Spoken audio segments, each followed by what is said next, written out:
Bom dia a todos, que a paz de nosso Senhor e Salvador Jesus Cristo esteja contigo, meu irmão e minha irmã. A mensagem de hoje tem como tema: não permita que a sua visão fique distorcida. E nós vamos abrir a palavra de Deus no Evangelho de Mateus, capítulo 6. E eu vou ler os versículos 22 e 23, que diz assim: a candeia do corpo são os olhos, de sorte que, se teus olhos forem bons, todo o teu corpo terá luz. Se, porém, os teus olhos forem maus, o teu corpo será tenebroso. Se, portanto, a luz que em ti há são trevas, quão grandes são tais trevas? Aqui nós vemos que a palavra olhos se refere ao entendimento, a maneira de enxergar a vida. Se a sua maneira de enxergar a vida for distorcida, então você vai ter problemas. A palavra bom significa simplicidade, clareza, limpidez.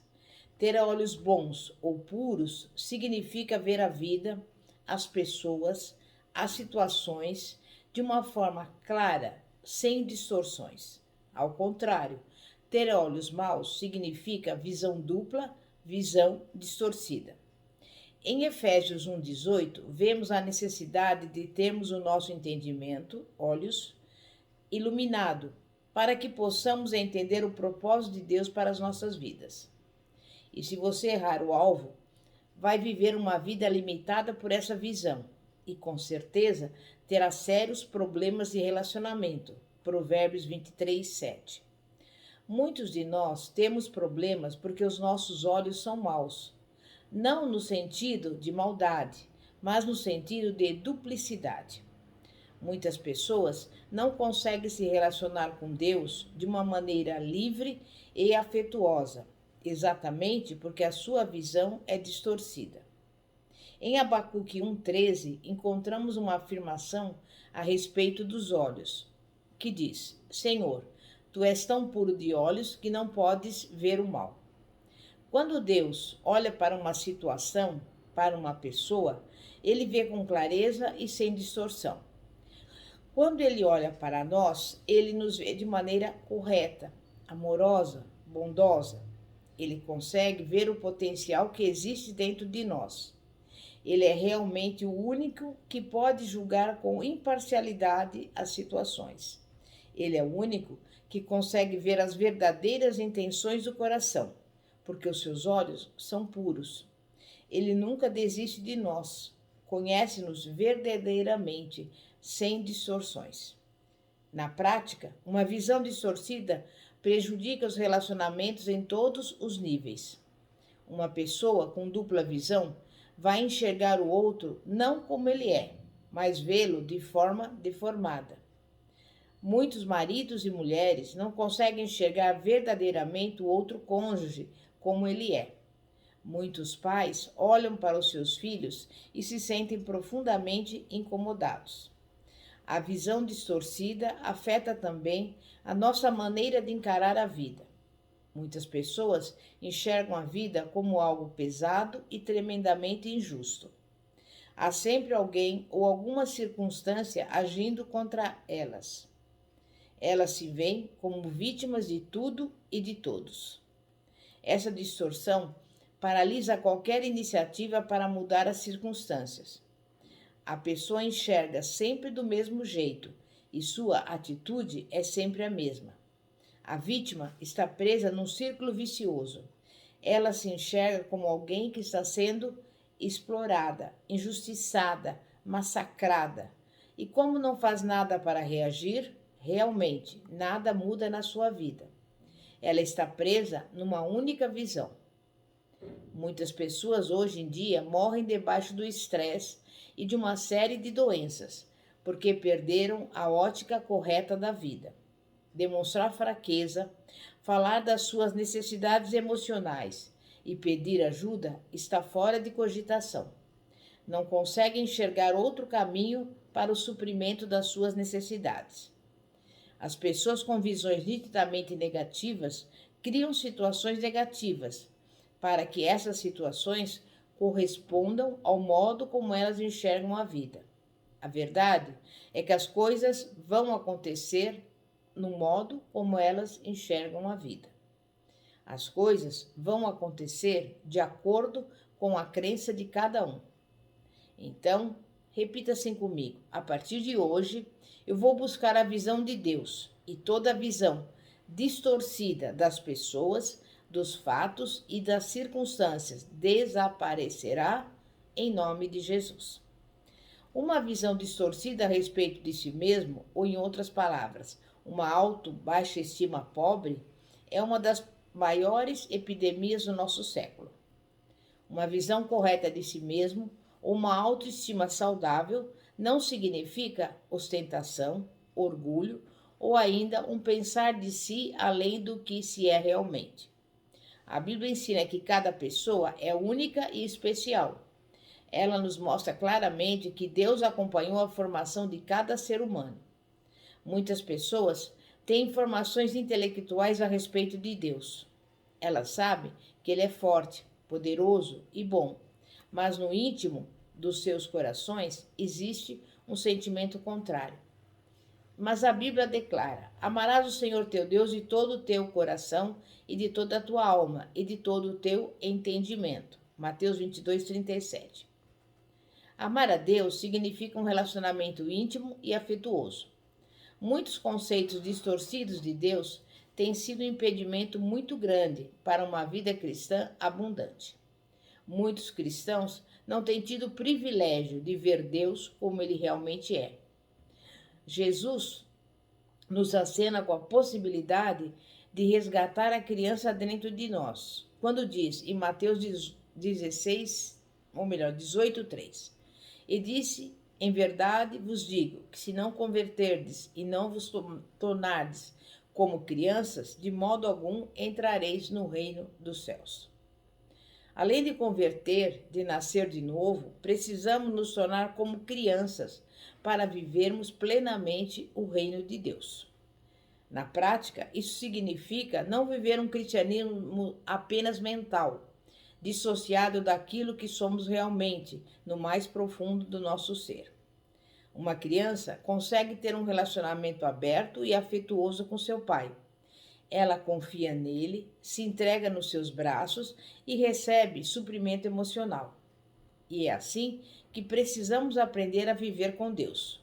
Somente esse tipo de relacionamento com o Pai pode produzir dentro de nós transformações profundas e verdadeiras.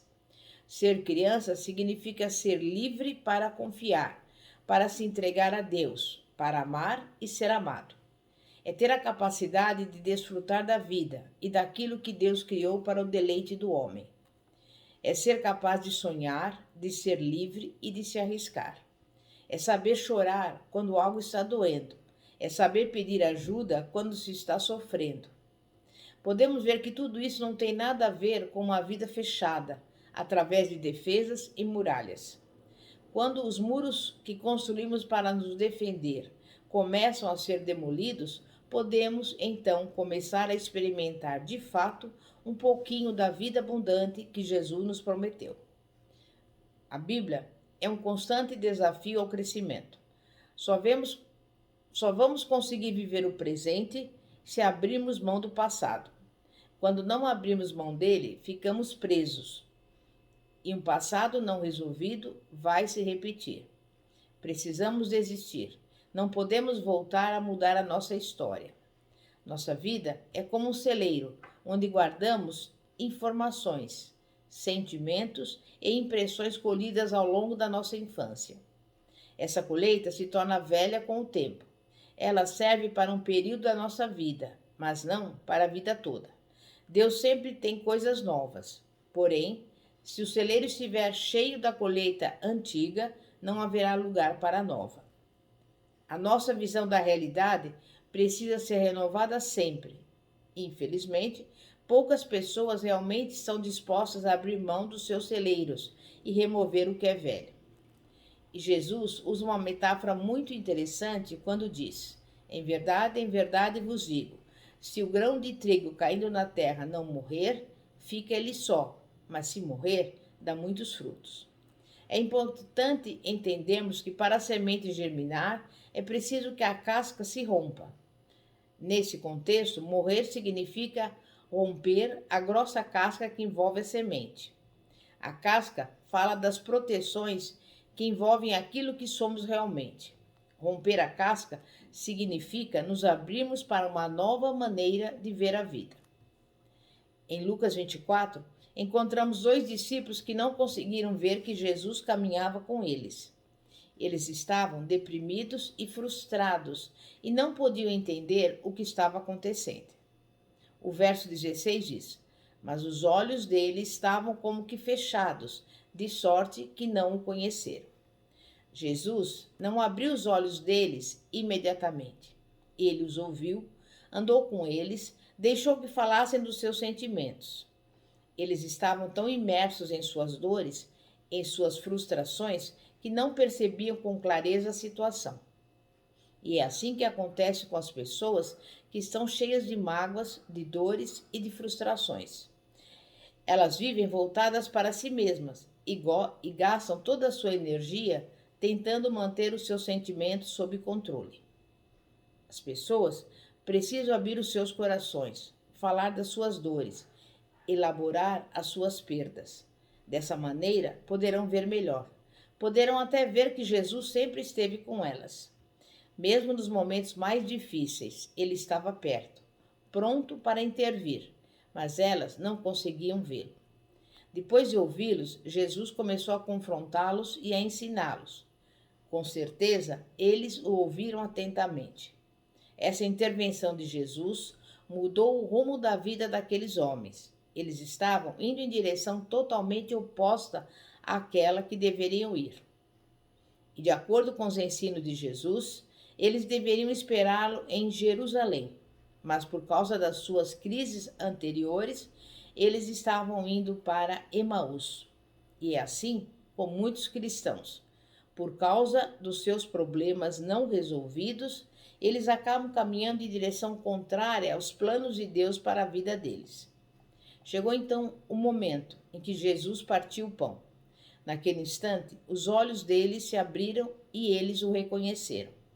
Jesus já havia ouvido, confrontado e ensinado. Agora era a hora da decisão. E é interessante notar o momento em que Jesus desapareceu.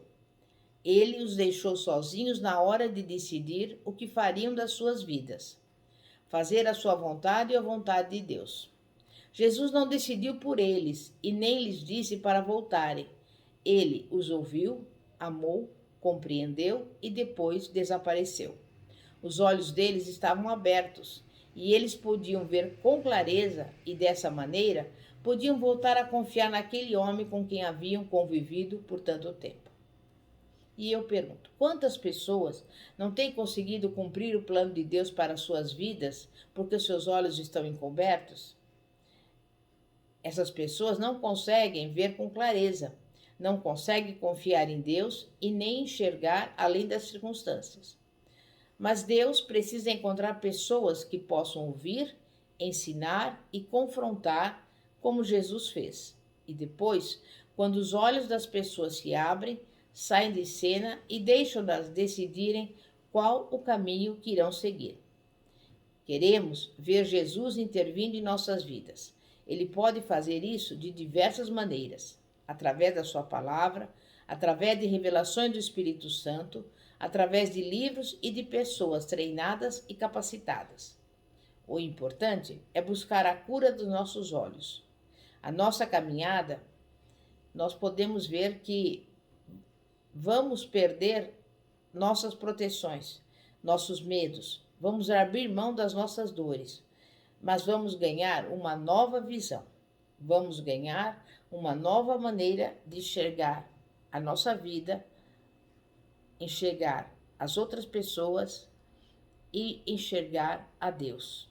E em nome de Jesus, que nesse dia de hoje você não tenha mais uma visão distorcida, mas você tenha uma visão clara das coisas de Deus, das pessoas e da vida, em nome de Jesus. É momento de oração. Santíssimo Deus e poderoso Pai, Pai de nosso Senhor e Salvador Jesus Cristo. Pai, muitas vezes estamos como aqueles discípulos que estavam com os olhos encobertos. Mas neste momento, Pai, nós temos a convicção e a certeza de que os nossos olhos estão abertos.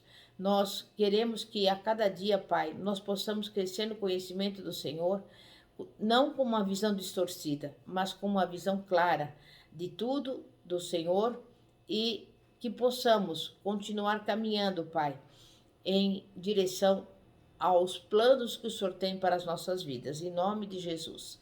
E neste momento eu quero pedir em favor das pessoas que são doentes, que o Senhor venha intervir, que o Senhor venha operar a cura e fazer um milagre, né, da vida dessa pessoa, dando-lhe a saúde divina. Que o Senhor também envie a provisão para aqueles que estão passando por necessidades. E visite também esse lar e essa casa, repreendendo toda briga, toda contenda, toda divisão, mas colocando em cada lar, em cada casa, a união, a harmonia, a paz que excede todo entendimento. E que principalmente o amor do Senhor seja derramado nesses corações, em nome de Jesus. É o que lhe peço, desde já te agradeço. Pastora Fátima, da Igreja Evangélica Apostólica Poder de Cristo, situada na Avenida Ouro Fino, 2212, Bosque dos Eucaliptos, São José dos Campos. E antes de concluir este vídeo, eu te convido a se inscrever no nosso canal do YouTube, que se chama Igreja Poder de Cristo, que tem como símbolo uma semente, porque a semente representa a palavra de Deus. Que a paz de nosso Senhor e Salvador Jesus Cristo esteja contigo. Glória a Deus, aleluia.